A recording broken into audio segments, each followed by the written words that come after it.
কই তুমি আমার বউ হয়ে পালিয়ে এসে অন্য ছেলেকে বিয়ে করছো? আমি ওকে ছাড়া বাঁচবো না স্বামী। ঠিক আছে, ওকে ডাকো। ও ঝিঙ্গা, বেরিয়ে এসো তো। আরে এটা একটা মেয়ে, তুমি মেয়ে হয়ে একটা মেয়ের সংসার নষ্ট করছো। তুমি পারবে একটা বাচ্চার জন্ম দিতে? আমি বাচ্চা চাই না, আমি খইকে চাই। ঠিক আছে খই, তুমি ওকে সঙ্গে নিয়ে বাড়ি চলো। যেতে পারি, আমাদের একটা আলাদা রুম দিতে হবে। খই সবসময় আমার কাছে ঘুমাবে। আচ্ছা ঠিক আছে, আমি না হয় কোলবালি জড়িয়ে ঘুমাবো। চলো বাড়ি চলো। এসো, তোমরা দুজন এই রুমে থাকবে আর আমি এই রুমে থাকবো। কিছুদিন পর। কি হলো ঝিঙ্গা, তুমি বমি করছো কেন? দেখি দেখি, তোমার পেটে তো বাচ্চা। আমি না, তোমার জন্য আমি পুরুষের সঙ্গ ছাড়লাম আর তুমি পরপুরুষের সঙ্গ ধরেছো। বলো কার সাথে কি করেছো? বলবে না তো? আমি ল্যাংড়া বাবার কাছে গিয়ে কালো জাদু করে সব জেনে নেবো।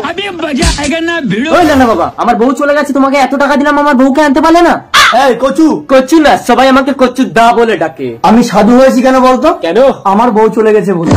আজ থেকে পিস্তল ছেড়ে দুজনে মিলে সাধু ব্যবসা করবো। আরে মাটিতে শুচ্ছ কেন? তুমি আমার বুকে সব সুন্দরী। কি সমস্যা বালিকে? চলো আসুন বাবা। ল্যাং ল্যাং ল্যাংড়া কচু গোলগন্ডি কাট।